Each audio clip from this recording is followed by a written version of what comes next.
Hello friends, मैं शशांक स्वागत करता हूं आपके अपने चैनल वी स्टडी पे। आज हम एक नए चैप्टर की शुरुआत करेंगे, सिंक्रोनस मोटर। ओके, तो चलिए चैप्टर शुरू करें। उससे पहले वीडियो को लाइक कीजिए, चैनल को सब्सक्राइब कीजिए। देखिए, क्या होता है सिंक्रोनस मोटर। सिंक्रोनस का शाब्दिक अर्थ होता है तुल्यकालिक। तुल्यकालिक का अर्थात एक ही काल में एक जैसा, बिल्कुल इक्विवेलेंट इन इक्वल टाइम। मतलब एक लय में, बिल्कुल एक लय में जब कोई चीज़ एक ही समय में एक साथ एक जैसा बिहेव करती है तो वो बिल्कुल सिंक्रोनस होती है। या एक ही टाइम पीरियड पे बार बार खुद को एक जैसा रिपीट करती है तो वो सिंक्रोनस कहलाती है। ओके, चलिए। तो सिंक्रोनस रोटेशनल स्पीड पर वैद्युतिक ऊर्जा को यांत्रिक ऊर्जा में परिवर्तित करने वाली मशीन सिंक्रोनस मोटर कहलाती है। अर्थात एक लय में कार्य करते हुए या एक ही टाइम में बार बार सेम को एक ही जैसा खुद को दोहराते हुए विद्युत ऊर्जा को यांत्रिक ऊर्जा में परिवर्तित करने वाली मशीन सिंक्रोनस मोटर कहलाती है। अब देखिए, याद रखना है, ये ऑब्जेक्टिव का क्वेश्चन है कि यदि किसी अल्टरनेटर के स्टेटर को एसी तथा उसके रोटर को डीसी स्रोत से जोड़ दिया जाए तो वह अल्टरनेटर सिंक्रोनस मोटर की तरह कार्य करता है। ओके, चलिए।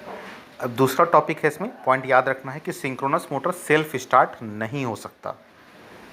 सिंक्रोनस मोटर को सिंक्रोनस स्पीड पे पहुंचाने के लिए पहले यांत्रिक ऊर्जा देनी पड़ती है।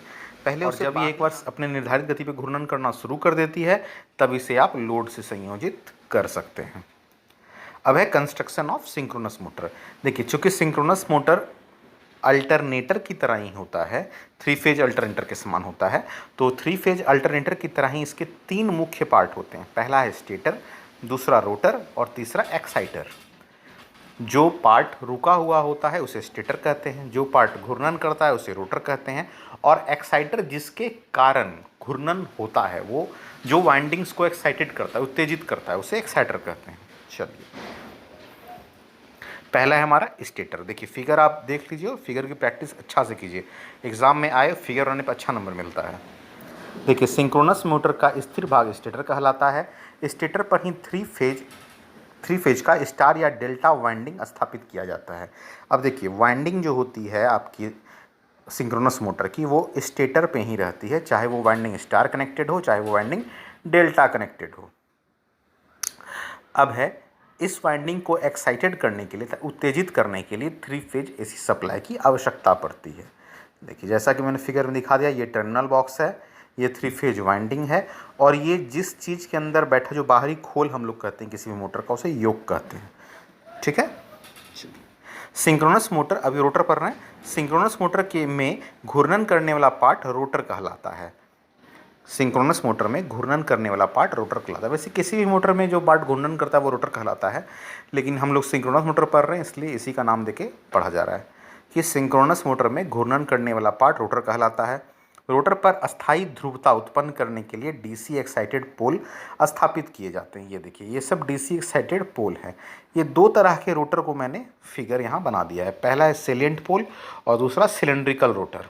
ठीक है, ये दोनों प्रकार के रोटर जो होते हैं, सेलिएंट पोल और सिलेंड्रिकल रोटर, ये दोनों रोटर आपके सिंक्रोनस मोटर में लगाए जा सकते हैं।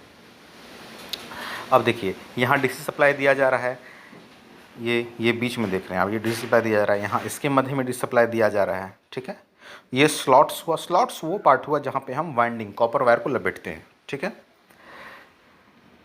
अब है कि हमारा,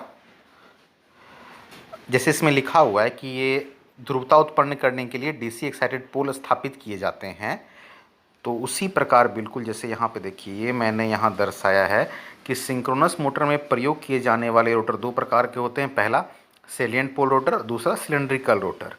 अब तीसरा है एक्साइटर। एक्साइटर एक डीसी शंट जनरेटर होता है जिसका प्रयोग रोटर पोल को डीसी प्रदान करने के लिए किया जाता है। अब देखिए, रोटर पोल को डीसी एक्साइटेड पोल स्थापित किया जाता है रोटर पोल पे, तो इसे डीसी करंट मतलब डीसी देना पड़ेगा, डीसी सप्लाई देना पड़ेगा। तो ये डीसी सप्लाई कौन देता है? ये डीसी सप्लाई देता है एक्साइटर। क्यों? क्योंकि एक्साइटर एक डीसी शंट जनरेटर होता है, ठीक है, जिसका प्रयोग रोटर पोल्स को डीसी प्रदान करने के लिए किया जाता है। देखिए, इन तीन टॉपिक्स को अच्छे से देख लीजिएगा, एग्जाम में इतना लिख देने पे काफ़ी रहेगा आपके लिए। चलिए नेक्स्ट टॉपिक है हमारा सिंक्रोनस रोटेशनल स्पीड। अब देखिए ये सिंक्रोनस मोटर है हमारा, इसमें स्टेटर रोटर और एक्साइटर 3 पार्ट हुए। अब इसकी कुछ रोटेशनल स्पीड भी होगी। देखिए रोटेशनल स्पीड निकालने के लिए हम फॉर्मूला अप्लाई करते हैं, n = f × 120/p। यहाँ पे n क्या है, घूर्णन गति है जो कि rpm में होती है, f क्या है, फ्रीक्वेंसी है जो कि हर्ट्ज में रहती है, और p क्या है, नंबर ऑफ पोल्स। अब देखिए अगर मान लीजिए एग्जांपल के लिए दिया हुआ है कि आपके पास नंबर ऑफ पोल्स 6 है, फ्रीक्वेंसी 50 हर्ट्ज, तो इस सिंक्रोनस मोटर की स्पीड क्या होगी, घूर्णन गति क्या होगी। तो हम फॉर्मूला वही अप्लाई करेंगे, n = f × 120/p, और हमारा आएगा 1000 rpm। देखिए इस एग्जांपल के अनुसार सिंक्रोनस मोटर की घूर्णन गति कितना है, 1000 rpm। rpm का मतलब रोटेशन पर मिनट, 1 मिनट में कितनी बार घूम रहा है।